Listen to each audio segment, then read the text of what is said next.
Kerja korang.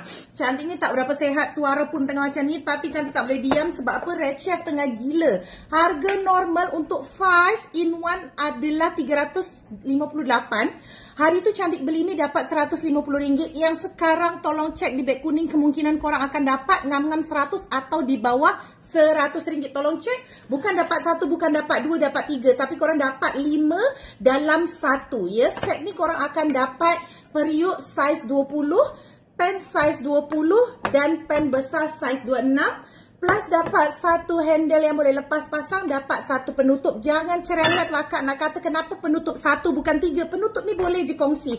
Ya, kalau akak beli dekat luar pun terkadang periuk tak sepenuhnya bertutup. Elok aja akak beli, tak komplain. Lepas tu dia punya handle kuat ke tidak? Sangat kuat. Cantik masak rendang 2 kilo daging, kuat Kak. Akak nak macam mana lagi dia kuat? So cepat akak-akak, selagi Red Chef ni tak berubah fikiran otak dia tengah menggila, dia bagi diskaun kau-kau. Grab sekarang ada di beg kuning Cantik sekarang, tolong cek.